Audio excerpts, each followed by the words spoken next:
If you've been enjoying our podcast as much as we have and hope that we continue past 50 episodes, here's your chance. Here's your chance to help make that happen. By becoming a Patreon subscriber, not only will you help the Little House on the Prairie 50th Anniversary podcast to live on, but you'll also get exclusive content just for you. Here's what's in store for you. Join monthly Q&A sessions where you can ask us about anything. Whether it's about our work, personal interests, or advice on your own projects, we're here to connect and share. Enjoy unique content created specifically for Patreon subscribers, including bonus segments from our shows. You'll have a say in what we create, and you'll have a voice in future content. Benefit from exclusive discounts on merchandise and entries into special giveaways.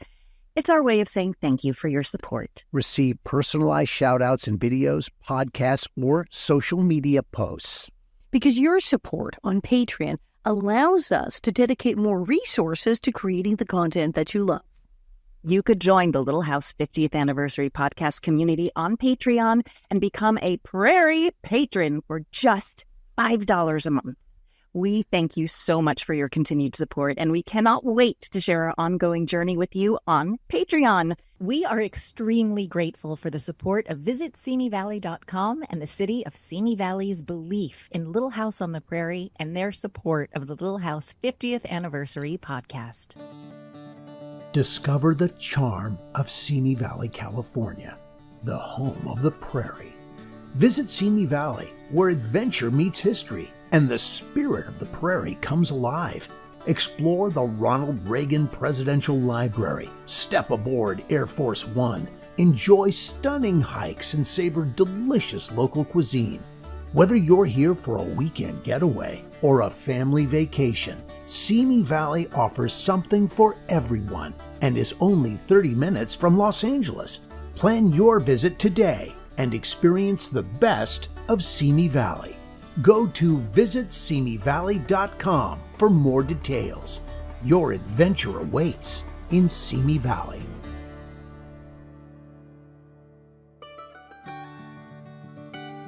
Hello, hello, hello, bonnet heads. Welcome again. Thank you for joining us. I'm Pamela Bob, your host and creator and star of Living on a Prairie. Find it on YouTube at livingonaprairietv.com. Shameless plug.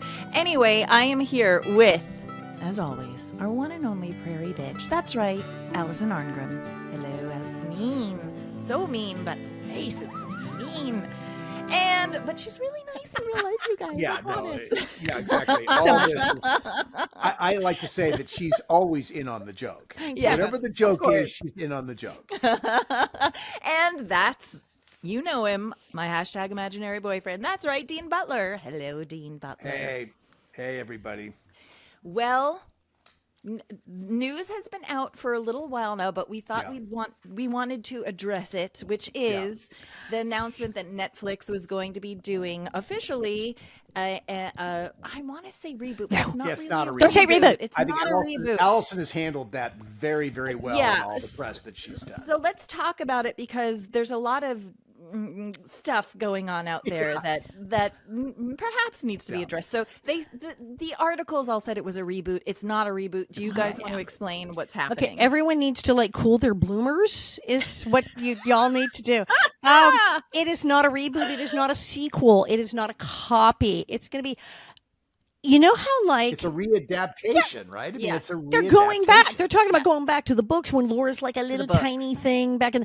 But you know what it is? You have, how many Star Treks are there? How many Star Treks? And then in Star Wars and in the superhero movies, you have the multiverse. You have the multiverse. You have, is it canon? Yes. Is it canon? Yes, there's the comic book. There's the, this is canon. It is part of the Laura Ingalls Wilder multiverse, that there are many incarnations, and it's all. How many times have they remade Dracula? Do we know how many Dracula? Yeah, right. No, how many? A Christmas Carol, Dickens' A Christmas Carol. How many? And they're fine. Some of them are better than others. People have their favorite. But we do, Well, I think our Gidget one was really the Christmas Curl was the Christmas Curl was the best adaptation of the Christmas Carol ever done. You did not get it.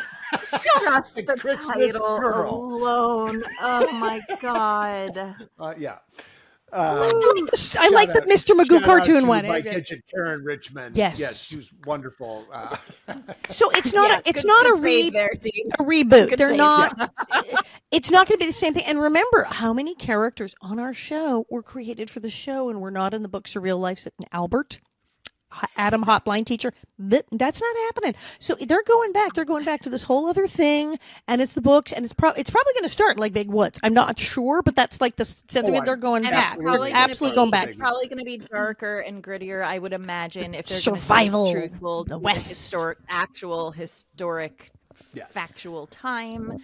I'm sure it's going to be very, very different. I just will say, because I understand as a fan, we are very attached to you guys, and we are very attached to the show. We're very attached to Michael Landon. And so it does sometimes, when someone says a reboot, it's kind of like, why would you mess with perfection, right? Like, stop. Well, this is our family. Like, we don't want something new. Like, why would you do something new when this is the best? And so I understand. And the articles it was a misrepresentation because they kept saying reboot. Well, they also, it's just not. People magazine just ran it. There was a thing, I didn't talk to them. I actually did not do an interview. They just lifted from other interviews, and I go, I guess they could do that. Oh, well, but I didn't talk to them, guys.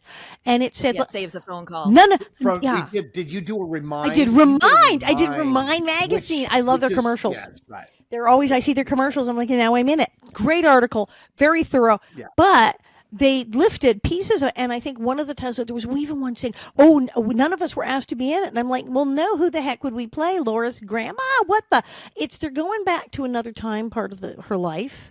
Right. Now, as it wears on and they get to like Little Town on the Prairie, hey, there's a whole bunch of people in that. Who could do cameos? Who knows?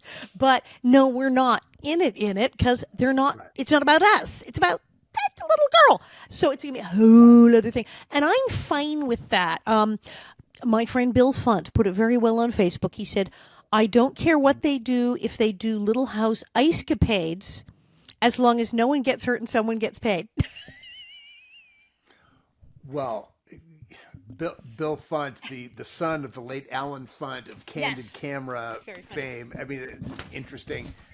Yeah, this is an industry comment. Of course, Bill wants to see more stuff happen. Right. Which is, of course, good for everybody. He says as long as nobody gets hurt and people are having a good time and some more actors work and have a job, he says, so what? Who's it's hurting? It'll be fine. It'll be great. It'll be very creative. And I think it will. All the people involved are really, really good. It's all top people are on it. And the sense I've gotten, even from people who are, as we know, creating it, are that we don't want to try to recreate the other show because we actually like the other show. We like the 70s show. We're not fooling with it at all. They're not fooling with that at all.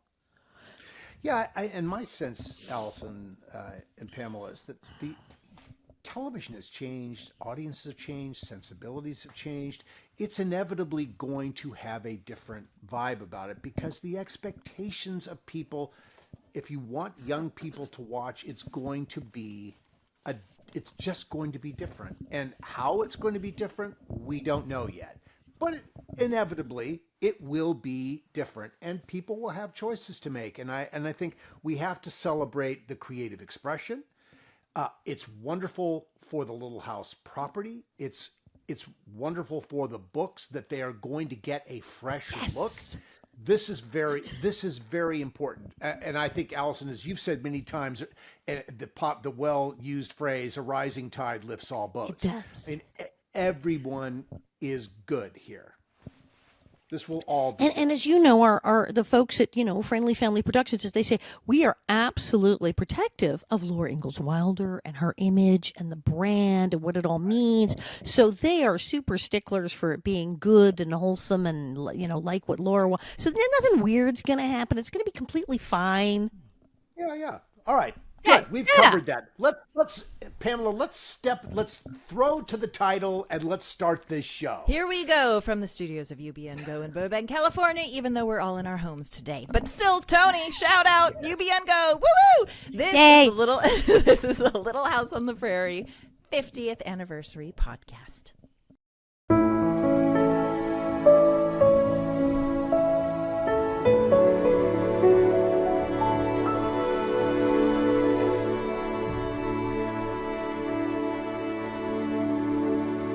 All right. Today, we are doing, well, do you want to announce it, Dean? What we're recapping? No, so today, yes. So this is we're evolving our roles and how we do this. So yes, I will tell us the episode. Yes. So this today, another season 1 episode, episode 5, Mr. Edwards' Homecoming, premiered on October 2nd, 1974, written by Joel Murcott and directed by Michael Landon. Alison, the synopsis, please. My synopsis here. Yes. Season 1, episode 5. And if you're on the streaming thing, they count the pilot as 1 and it throws the whole count off. So it's that's not click. Why is it 5? This isn't 5. It's 4. It's 4. Because it was Harvest of Friends and Country Girls and then Okay. See, I got drove me right, bats looking at that thing. No, it is episode 4. It's 4. It's number 4. Mr. Homecoming. Which means that the plague that we talked about was actually episode 17. Okay, yes, it's so confusing. Yeah, okay. While in Mankato, which is apparently not Big Sky Ranch, but somewhere on the Paramount Law, and lovely use of the bee tank. The bee tank, we saw the water and the little boat there. That was like, oh, look, the bee tank goes all the way up to the little dock. How nice. Pretend lake. So while in Mankato, Charles is surprised to find Isaiah Edwards, the mountain man, befriended by the Ingalls family back on their journey from to Minnesota from Kansas. The two men return to Walnut Grove together to find young Laura sick in bed, and a worried Mr. Edwards promises to stay until she recovers. But Mr. Edwards' deep concern for Laura stems from a devastating personal loss, and he cannot forgive the one he holds responsible. Will the Ingalls' friendship and a budding romance with postmistress Grace Snyder help Mr. Edwards come to terms with his past, or will he leave Walnut Grove for good? See, this is why she reads the synopsis, because it doesn't get any better than that. Dramatic. Okay. So this was Joel Murcott. Who's Joel Murcott? Right? Never heard of the guy after Murcott, this. Right, no. And it's the only episode of Little House he wrote. Joel Murcott was an older gentleman he wasn't old. He died at the age of 63. He passed relatively young. He wrote this 4 years before he passed. But Joel's career was really more in the 50s and 60s. So, and I think it's interesting that it speaks to how quickly, once the pilot was purchased as a series, how fast this had to turn in order to get episodes. I mean, imagine that from a standing start, you air this in March, it is picked up, and you have to build this whole world. So what was the time frame? Do you know? From when they were picked up to when they started filming the series? They would have had to start really fast. You were there. It would have had to have started in May or June. So it aired in March and it started in May. I got the part, and the wardrobe fitting was the next week, and it was like because remember they were wardrobe fitting and it was like it was days. It was in May. It was in mid-May. I got the part, and it was like it went so fast. It was like next thing I knew, I got the part, and it was like boom. It was really fast. The pilot aired in March. In March. And then you started filming in May, and it premiered in September. It was shot in December, just January. They knew. They knew what they're doing. But they had to create all of this. This was Herculean what happened, but this was the nature of series pickups for everybody. Do you think they had written episodes already just to be at the ready? Michael might have. I don't know. He might have. I have no information about that. He had plot lines, have had ideas. Money he may have. Look, Michael had tons of relationships from Bonanza. I mean, he could have reached out to people and just sort of casually, sort of talked about this. But it's so interesting, the difference in the quality or in the tone of the writing is so different in this episode that we're talking about now, Mr. Edwards' Homecoming, from other episodes that we've seen. The music is very different. It's early in the series. There's a different vibe. The show is still seeking itself. So interesting. As shows inevitably do. Yeah. Oh yeah. Yeah, I think Harvest of Friends, came out of the box, that had to have been thought about. Yes. And that was just felt like a fully realized thing. Country Girls, It's in the book. felt like a fully he might have written like that. They might have written that because they had the complete. That was the complete script I was reading at the audition. It was every single word. They probably wrote that early, and so there were things they clearly had thought because they did. I mean, it wasn't like read these 2 pages. Here's the entire every scene you're in. Just, wow. So they had started early. He knew there was. He had a list. Even if he had written it, it was like I want to do that one. I want to do that. You know. He thought ahead. I really like this episode. This is the first appearance of Mr. Edwards in the series. Which is exciting. And I'm sure the fans were very happy to see him. And again, they had to wait 4 episodes to see if Mr. Edwards is coming back. And there he is, Mr. Victor French, in all of his brilliance. I mean, God, what a brilliant actor this guy. Every time I see him, it's just a reminder of how brilliant and whole he is as an actor. Really wonderful. Well, and really when we had his kids on, they talked about he played so many villains, and he was so excited to now be like. When we first see him, he's in a saloon in like a hard Western bar, drunk out of his mind, in a total blackout. Doesn't even recognize. Charles has to go, it's Ingalls. He doesn't even recognize him. He's completely out of it and fighting. He's punching people in the face. He's playing the guy he used to play in the Westerns. And Charles says, no, come with me, and takes him away. To become everybody's childhood favorite character who they all love. And that's what's also so great is that he has the ability to do all of those things. And this episode shows all of the things that he does. He does the comedy. He does the drama. He does the vulnerable. He does the hard ass. Like, he does all of it. And so perfectly. Yeah, I've just always said about Victor, he could make you laugh. He could make you cry. He could make you scared. In a matter of seconds, he could turn it that quickly. You know what I loved about that opening scene too, where he's drunk and he's in the saloon and Charles is seeing him? The handheld camera. What a choice! Charles is moving through the crowd, and it's the sort of wobbly handheld shot, and it was so effective because it makes you feel sort of the grittiness of this place and the grittiness of Mr. Edwards not doing so great in here. Yeah. But I wonder we don't see that very much in Little House on the Prairie, that handheld or camera anywhere. Dean, weren't we one of the first shows to use the Steadicam? Didn't the inventor of the Steadicam show up? Garrett Brown, he came for the football episode, and Garrett Brown, who's like a 6'5" gazelle, running down the field with this huge torqued big Panavision camera loaded on this thing. You had to be an absolute beast to run this thing. Our camera person who ultimately used the Steadicam was a guy named Mike Menardis, who is a pretty beefy guy, and his back could handle the torque of this thing. I mean, you're putting 70, 80, 90 pounds out in front of you on this thing, and it's all on your lower back and upper. You're really strapped into this unit. But that was, as you're making the point, that shot looked like that was a handheld shot following Charles into just that a little crowd. wobbly, and it just set up the environment, the atmosphere so well. Yeah.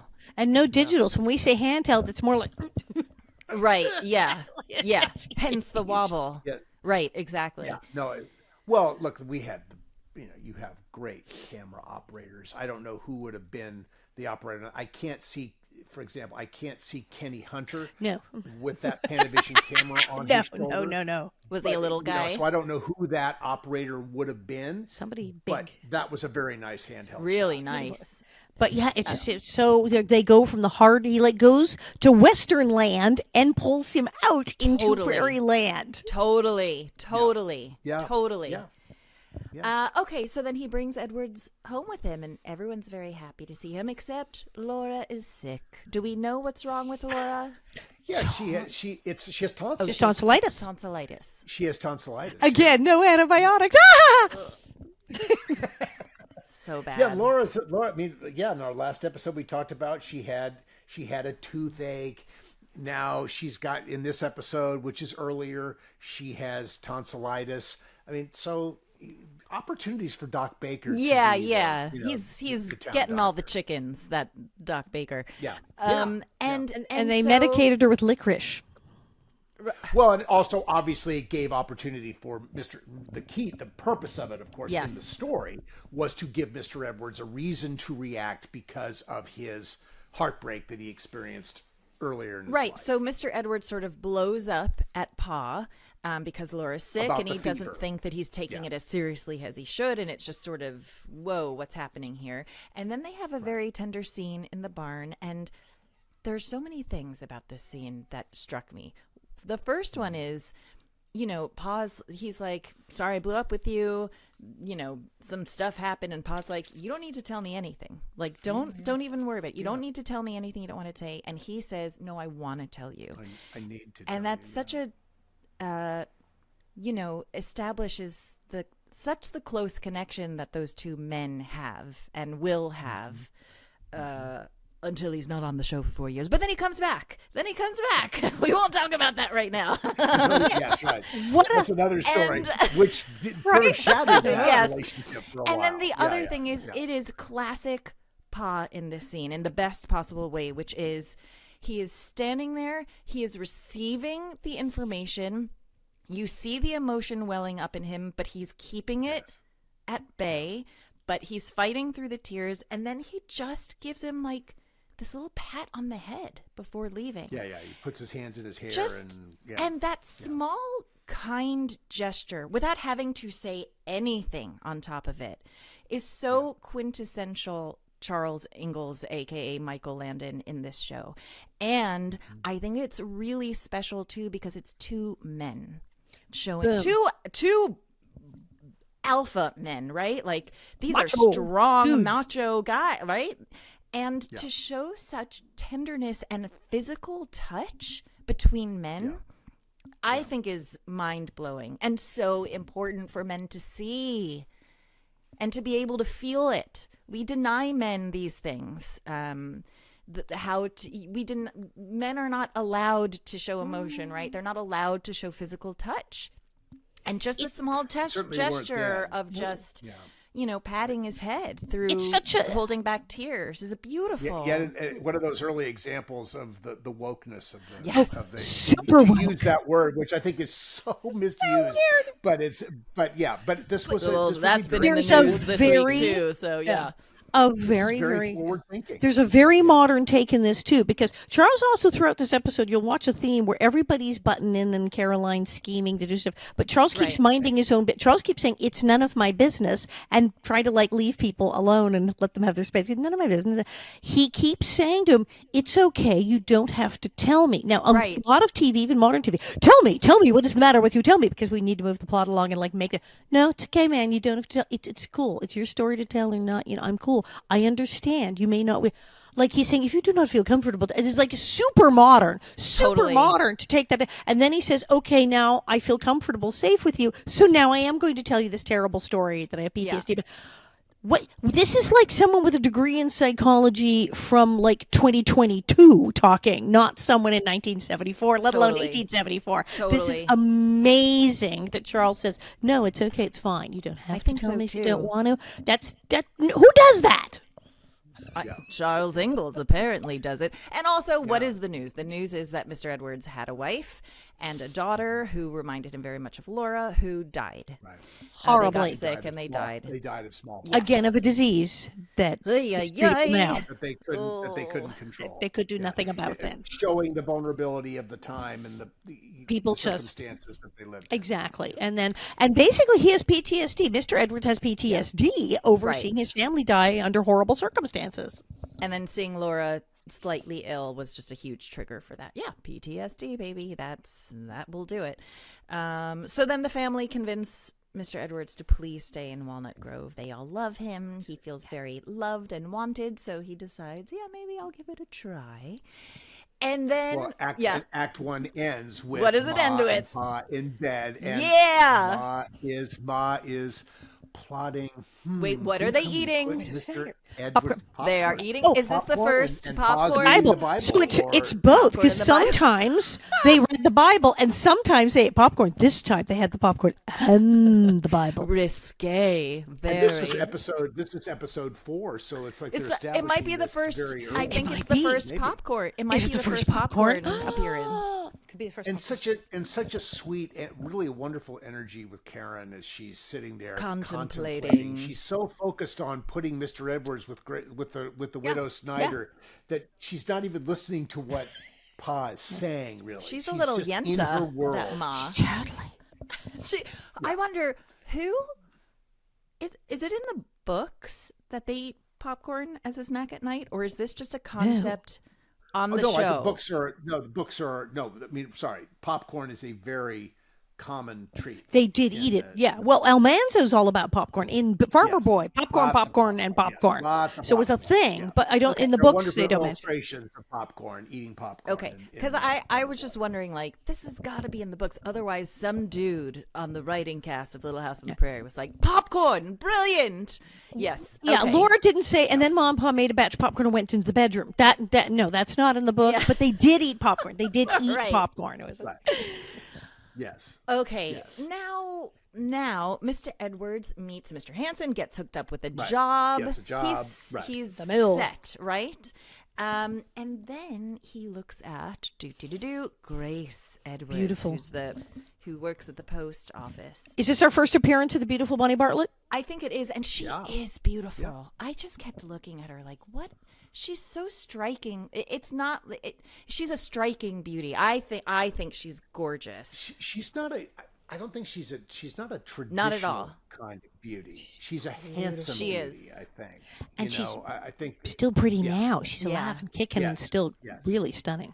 she's a pistol. She sure is. is. Really She is. I got some of that at the Yeah. 50th anniversary. I mean, it wasn't It's not directed at someone to me, but screw I around saw with. it Yeah. directed at Yeah. others, for better or for worse, at the See Me She'll tell ya. reunion. Oh, yeah. Grace she Snyder will. will tell ya. She'll tell ya. Yeah, and she wrote a book. yeah. I talked with her about her book on one of the panels. So she has a book about her memoir. But I just think she's so attractive in an unconventional She's way, but attractive. also They're definitely beautiful. attractive. Yes. Beautiful. Yes. Oh, no question. So, but I love that she sees. So they immediately are watching each other. That's established right away that they are watching each other, and then we get to watch Mr. Edwards fish out the bottle of whatever this is, The jug. the recipe, the whatever it is we find out it's empty. She doesn't see that, but we find out it's empty. He fills it with water, and we're off and running with this morality judgment thing. Correct. That the widow Snyder Throughout the has entire for- episode. Yes. Yes, totally. Yeah, that's interesting. Even Reverend Alden. It escalates. Yes.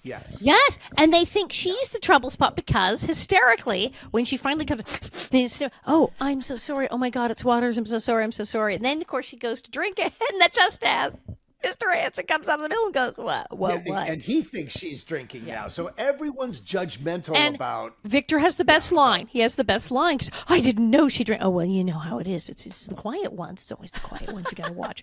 And I'm like, I died laughing. I died. It was brilliant the way he did it, too. Yeah, no, what I thought was one of the scenes I thought was interesting. It's sort of an outrageous thing to do, but she comes across the bridge, referencing it now, and she goes to find the bottle. Right. Who does that? Right. The nerve. Who goes and opens up the bottle to sip it to confirm her worst sense of who this man Didn't even is? know this guy.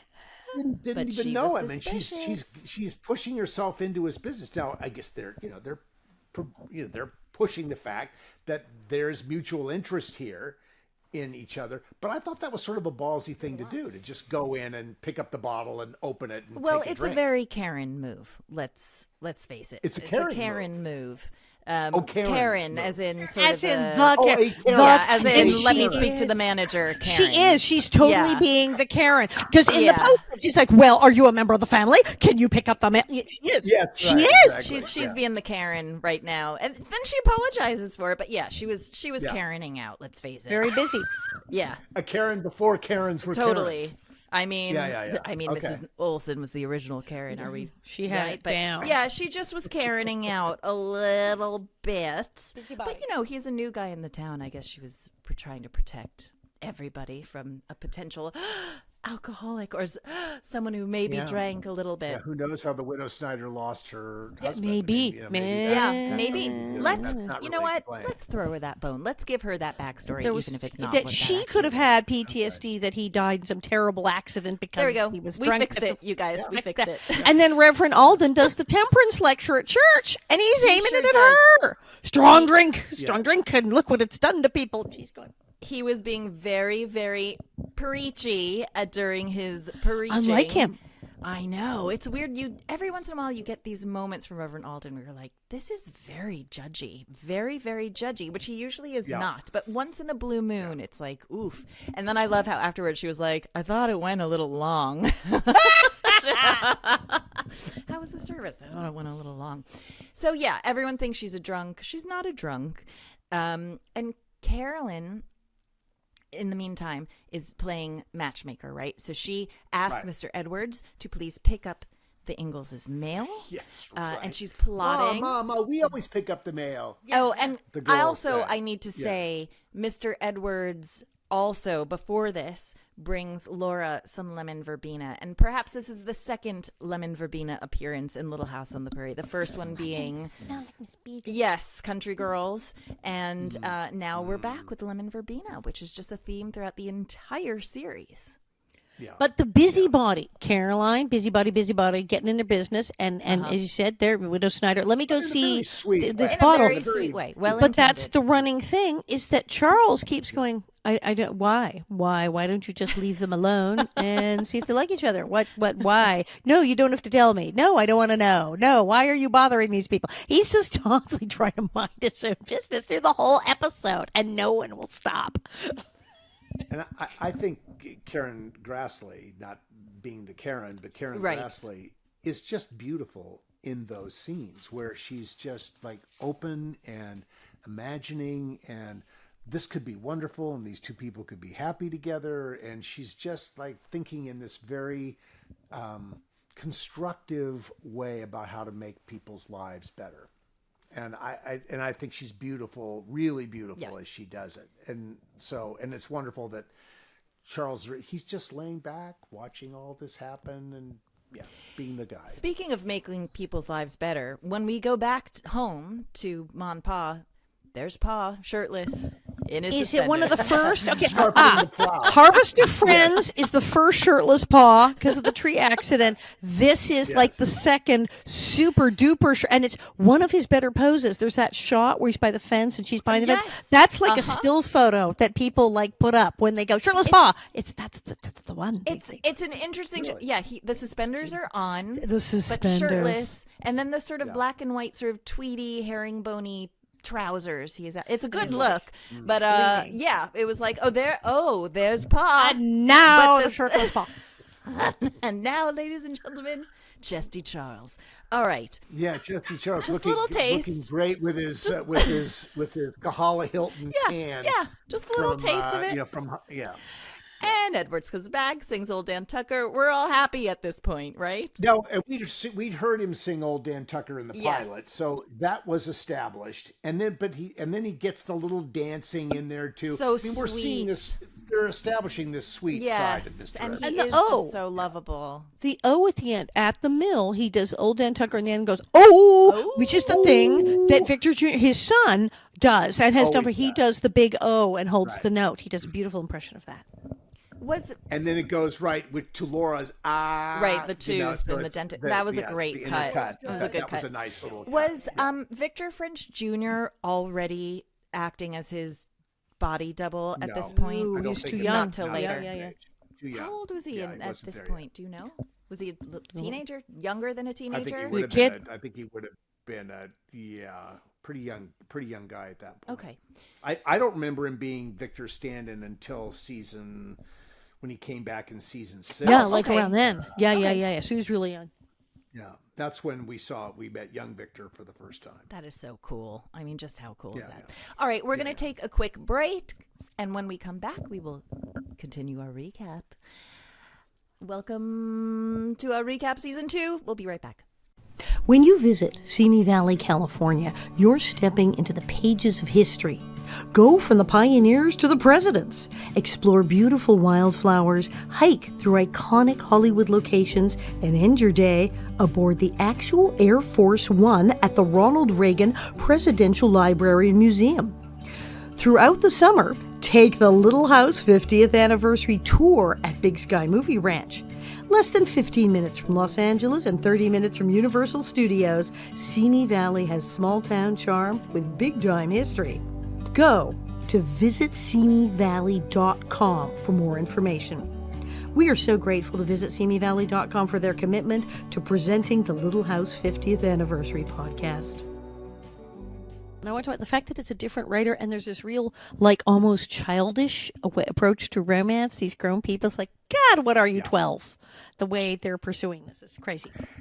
But it's funny. It's ish. Yeah, no, it works, but it's very on the nose. I mean, it's going right at it, and I think it just feels different than the way Michael would have written that.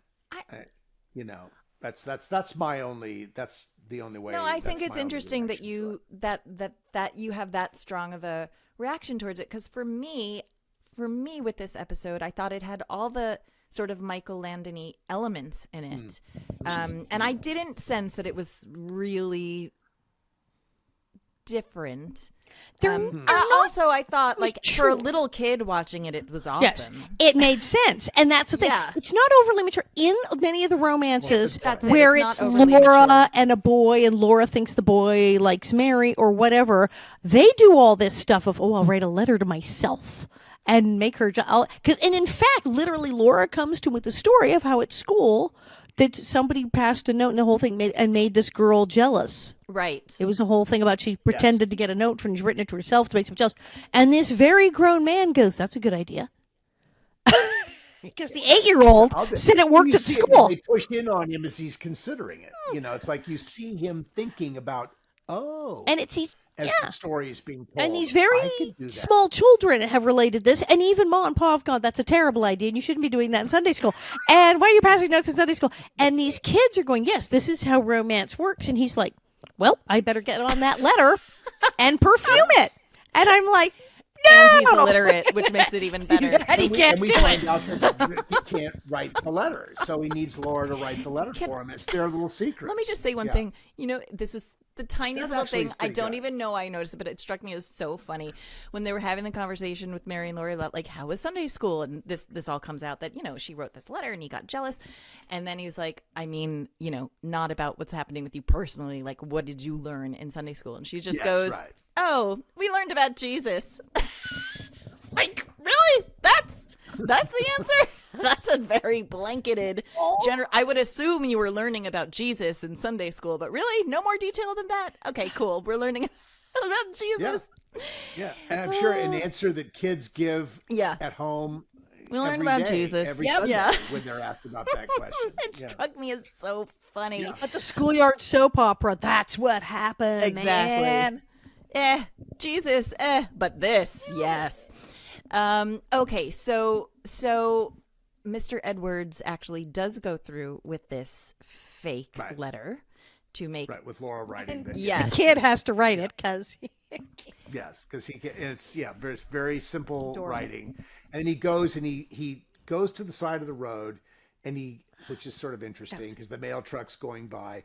And there is this wonderful, quirky actor named Sunshine. Is that who that was? Okay, yeah, that guy was great. In the seat with Jack Lilly, who's driving the carriage or the wagon. Who were they? At that time. And they have this little, so Jack Lilly was one of our wranglers. Oh, his son, Clay Lilly, is also a wrangler. His son, Clay Lilly, could very well end up being the lead wrangler on the reboot. Oh, wow. that conversation is already. Oh my God, begun, that'd be great. Which would be sort of cool. Amazing. But Sunshine Parker, where I know Sunshine Parker from is there's a wonderful scene in a movie. Is it? Oh God, I'm sorry. I should have looked this up. He's a very quirky. Am I IMDbing while you're funny guy, and he has this nice little exchange about why are you mailing this here? You're sending it here, and back and forth. What the other fun thing about that little moment is the wagon pulls away. Now the shot is looking up at Sunshine Parker, and they pull away. So the point of view is looking up the hill. The wagon goes down the hill. When you cut, Mr. Edwards goes on walking up the hill. When they cut back to the wagon is going up the hill. So Michael cheated the point of view there. He moved the camera to the other side of the road, flipped the point of view, and because he didn't want to flip the whole company. He tweaked it so that the wagon that was going down the hill is instantly going up the hill away from them. Both parties are going up a hill. Yeah. So Michael did this all the time with the camera. He was not afraid, because I'm sure there was the whole unit sitting there in front of the little house, and their whole village was there. To move all that could have taken hours to move all that. So he simply moved the camera to the other side of the road and had the wagon go the other way, and they look back at each other, and the point of views all work, but the geography works, but the actual geography up is a little odd. And Sunshine Parker was extremely prolific character actor. He's in everything. He was later in Tremors with Charlotte Stewart, our Miss Beadle. Charlotte. He's in everything. He was in Roadhouse. He was in Alfred Hitchcock Presents. He was in Pee-wee's Big Adventure. He was in. I'm seeing him with John Cusack in Say Anything. Not Say Anything, but was he the dad? Maybe. The other one. He was okay. He was in Little House. He did 5 episodes. He did 5 episodes of Little House on the Prairie. Sunshine was on our show 5 times. Was he in Sure Thing? Let me see. Cannery Row. Oh, I think I remember Any Which Way You Can, the Clint Eastwood movie. Okay. Let me see. Yeah, he was on Dukes of Hazzard. He was in and of course, where did he start? What's his first job? Bonanza. From Bonanza. 3 episodes of Bonanza. So he discovered him on Bonanza, and then he was in everything you could possibly be in. All roads lead to Bonanza. All roads lead to Bonanza. I love these people. Helltown, Werewolf, Double Revenge, Roadhouse, Sundown, Love at Large. No, apparently I'm not seeing him with that. Adventures of Briscoe County Jr. It looks like the last thing he did was Love Street. That's what it says. The heck, who was that? I don't even know this one. All right, but there you go. You do see him in the short, when you go back to like 80 something, he is in the Sure Thing, right? I'm not seeing the Sure Thing. I You're am not. That? Wow. So maybe I'm seeing him with John Cusack in a bar, and they're talking about they're having a drunken conversation in a bar. He may have, but which movie is it? So now you've got me looking here. Who do you want him to see? I'm doing down the rabbit hole. I think it's the Sure Thing, but maybe I'm Cusack with Cusack. Was he with? Yes, with John Cusack. But Sunshine Parker. And I'm trying to find, surely he was in something. It's one of those 6 Degrees of Separation. What was he in? Dun, dun, dun. Yes, wait, he was in Roadhouse. I think it's Roadhouse. Well, that's not the one. That's not John Cusack. That's not what I'm thinking of. But it's because John Cusack I don't think was in Roadhouse. But anyway, Sunshine Parker. He's in everything. He's in freaking everything. He's in everything. I bet there are listeners who know exactly the movie they will tell us. You tell us, you guys, because Dean's going to be living in agony You're until he knows. Awake at night every moment. What 6 Degrees of Separation? Where is Sunshine Parker and John Cusack? Because they did something together, and we just don't know which thing it was. These are the probing things. Yes, these are. This is priority. Okay, let's move on though. So the letter happens. She smells the lemon verbena on the letter. Yes, she does get jealous. It actually sort of kind of works. It totally works. It totally works. Yeah. I love that the way he sits and read, and we cut to the letter and it's blank paper, and his reactions to what he's reading are so wonderful. And you know he's got something in his head that he's playing, and he just chuckles and cocks his head, and it's very charming. Yeah, it's lovely. As he sits right in front of her to read this letter to make her jealous, very like a 10-year-old. It's they're being actually these are grown people. They're being very childish about this romance. They're being super childish. Yeah, no, it's great. So then Grace goes over to the Ingalls house with them. They all have dinner. They have pike. They have a great time. They dance to some fiddle music, some paw playing very fake, phony fiddle music. Now, interestingly, I love that because earlier on, he plays the fiddle there, and he's playing it like the violin. You know, the fiddle is a very specific sound. It's you're playing multiple strings in the fiddle style. David Rose, who obviously has to write all this, does not, and someone in the studio is playing it for Charles, did not always write the things that the fiddle player played in the fiddle style. That's what I was wondering too. Like, was the fiddle music being played on set so that he knew what? Okay, so that's why it was never in sync. It was always a playback. Oh, that's what I mean. There was like a track. playback. They play a track. Okay. Oh, so he's just playing. So he's just faking it badly. He's faking it badly because his fingers aren't even moving when the notes are changing. It's like Michael Landon. Please. He just didn't have time to No, I'm sorry. You move your fingers when the notes change, Dean Butler. I don't really play the piano. Nellie played the piano in several scenes. No track. And yes, you don't. They didn't zoom in on my hands, but I put my fingers in the right places. I at least look like I was playing something. Yeah. I was playing like chopsticks. But I was playing. Okay, so we've seen him play bad fiddle. We'll see him play bad fiddle again. For 9 years, we will see him play bad fiddle. 9 years, we will see him play. And then it's part of the charm. Yes, it's part of the charm. That's how we'll label it. It's part of the charm. It was an Easter egg for people to find. Bad fiddle, French tip nails. There are many more. Let's see who. Let's look at the braces. Yeah. Braces. We could spot braces a mile away. I love all these things. It makes me giddy with happiness. Okay, but then, dun dun dun, tragedy strikes when Grace and Edwards have a conversation about God. And it's like you do. It oftentimes breaks up relationships. Yeah. Yes, and he's like, I don't believe in God. Like flat out, he's flat out. But I don't. Do you believe in God? No.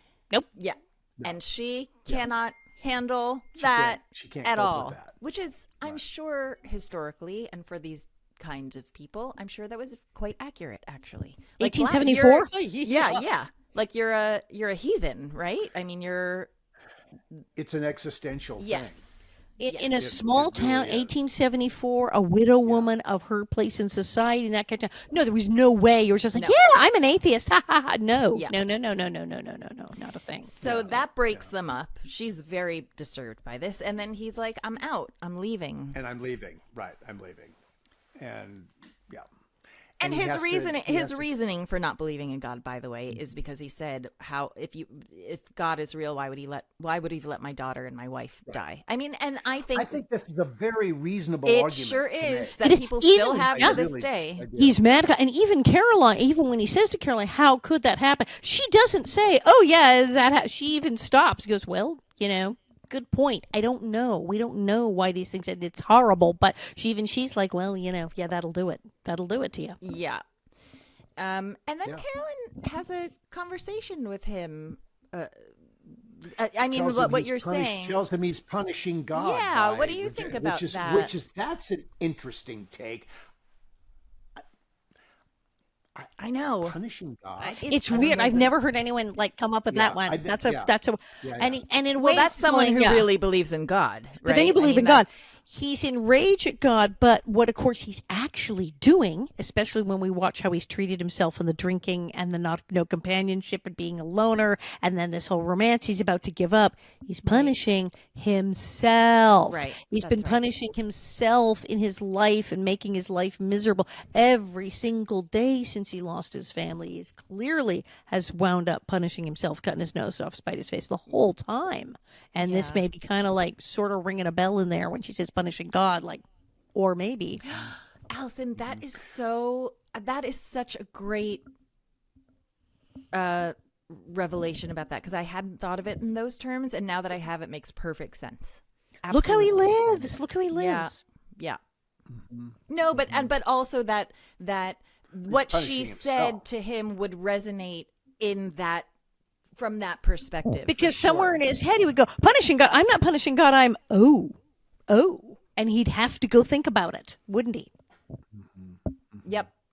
And we don't really. No, he doesn't say, "Oh my God, hey, I'm punishing myself." But you see that he has. It's very on Little House because usually in Little House you see the epiphany. He does not. You see that Michael he thinks about it. Us the epiphany. He's thinking about it, though. You definitely see him. That it hits him, and that clearly there's something is jarred, that he has to go think about this one, and then he changes his mind because somehow he got it.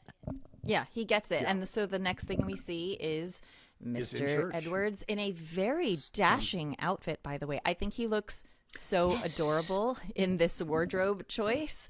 After shoving all that stuff in the bag, I know. It's all pressed. Where did he find the clothes? Where did he get a blazer from?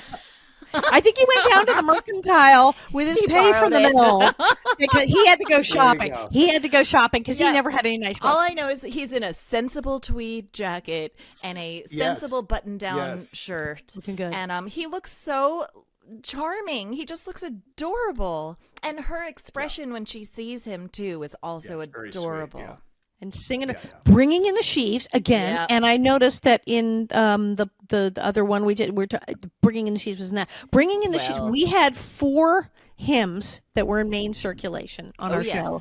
Bringing in the sheaves, Onward Christian Soldiers, Ring the Bells of Heaven and Take It to the Lord in Prayer. Those were the 4 that were the like top circulated. 2 were bringing in the occasional the top 2 were definitely Bringing in the sheaves, Onward Christian Soldiers over and over and over. Done. Here's the only problem. This Jewish girl was singing those songs growing up. And you can often hear Miles Middow, the first assistant director, singing out louder than anybody else. Because he was like our pitch pipe. He would blow the pitch pipe and go, and follow me for the people who couldn't sing. There, and he had this deep, gruff voice, and he is just singing out loud, and he's on all. But there's nothing more There's nothing more depressing than singing a cappella in a church or like some sort of religious ceremony without any kind of piano, organ, guitar, anything. David finds the good note, and he comes in on that, and we drop the voices down, and David. But takes what it. we had Miles Onward and Christian Shoulders without any accompaniment. Maybe Ruthie. We had a couple of people who could really sing,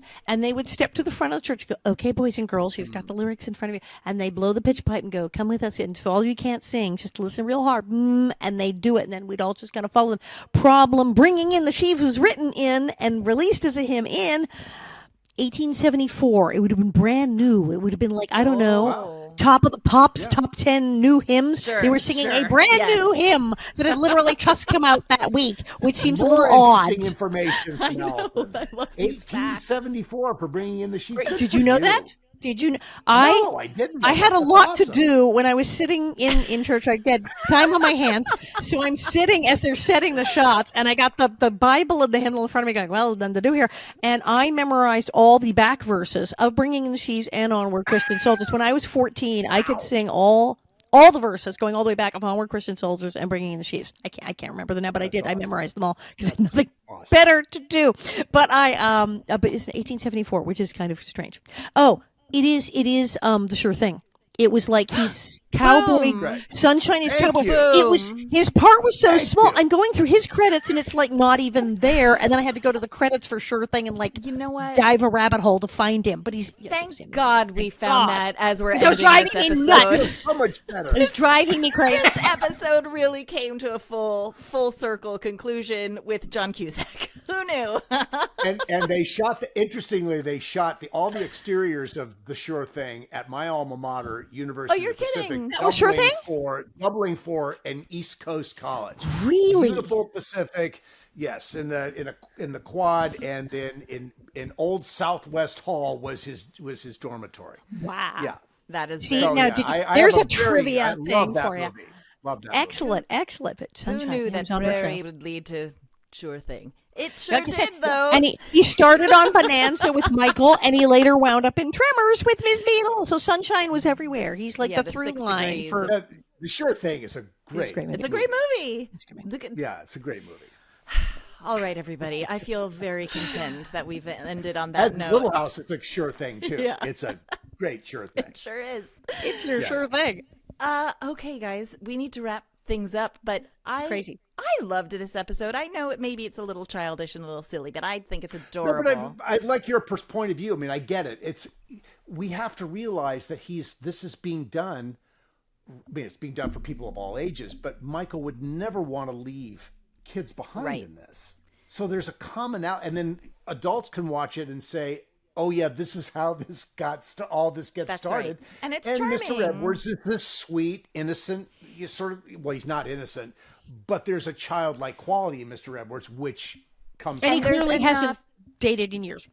Yeah, and also there's enough drama that drops in that the adults, I mean, the kids are drawn into that too. They really are. But there's enough course. drama Totally in get it it. that it's not just all what, the trigger word, fluffy, family friendly stuff. We hate that because So I'm reassessing this. It's brilliant.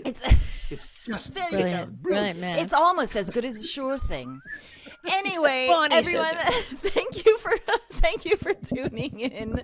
We'll see you next week. Please join us on our socials, Little House 50 Podcast, and our website, littlehouse50podcast.com. Like and subscribe. Join us on Patreon. If you're not on, we do really fun discussions and other stuff up there. So please join the fun with us there, and we will see you next time. Bob, go get the wig. Let's fly, people. Yes, stay ready. Airplane on I'm now. flying.